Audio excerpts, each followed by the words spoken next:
Hi there, this is Michael, and today we're going to do a book haul.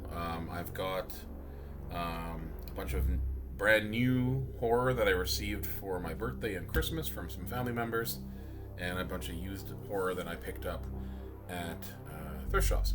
So I'm going to run through them. The first one I got, these ones were from my brother for my birthday and Christmas. I got Grief is a False God by Gemma Amor, illustrated by Annabelle Santos. This is a short story. It looks pretty darn good.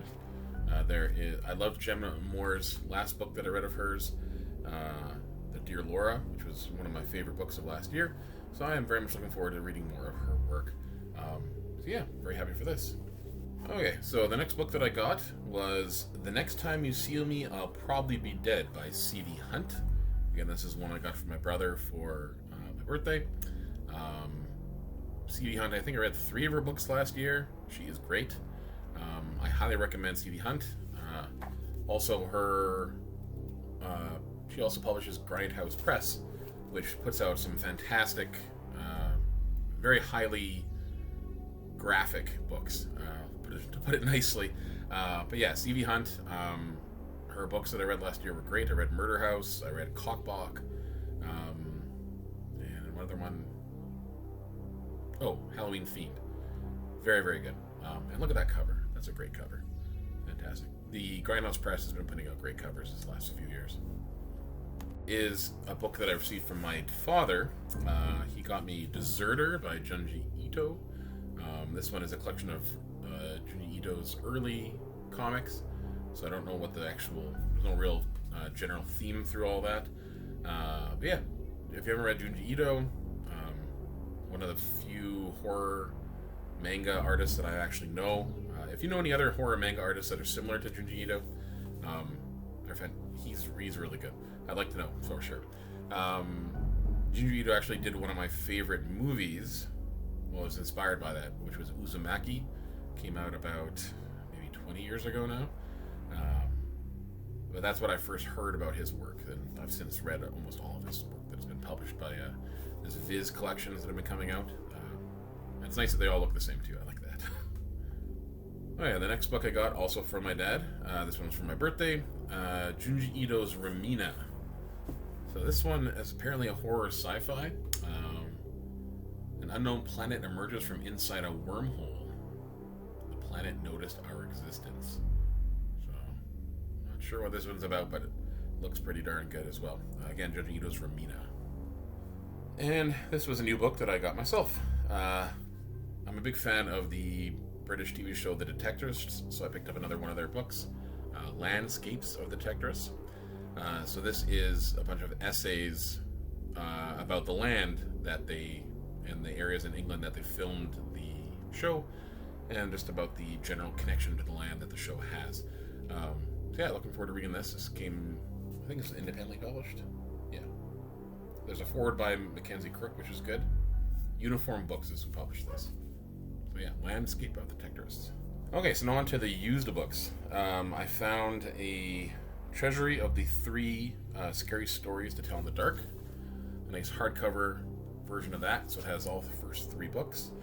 I have the Scholastic pressings of the original books, but now I can pass those on to my niece and nephews as they get a little bit older, and I can keep this one for myself. So yeah, that's a very nice one to get. Next up is The Language of Fear by Del James. This was released, I believe, in 92? Part of the Del Abyss horror line. This one is like mint condition, so it's been sitting on someone's shelf. Probably bought because it's got a introduction by Axl Rose from Guns N' Roses. Like there's a connection to them that. And one of the short stories that inspired Guns N' Roses hit video November Rain. So if you haven't seen November Rain, which I'm not sure if the younger people have seen that, or if even Guns N' Roses is popular at all anymore, probably not. But yeah, that's the one there. Here's one that I know what I'm getting into without even having to read the back. Richard Lehman to Wake of the Dead. This is a leisure book that came out a few years back. This one has something to do with an Egyptian mummy, so I'm assuming it'll be Richard Lehman's take on Egyptian mummies. So it should be nice and trashy.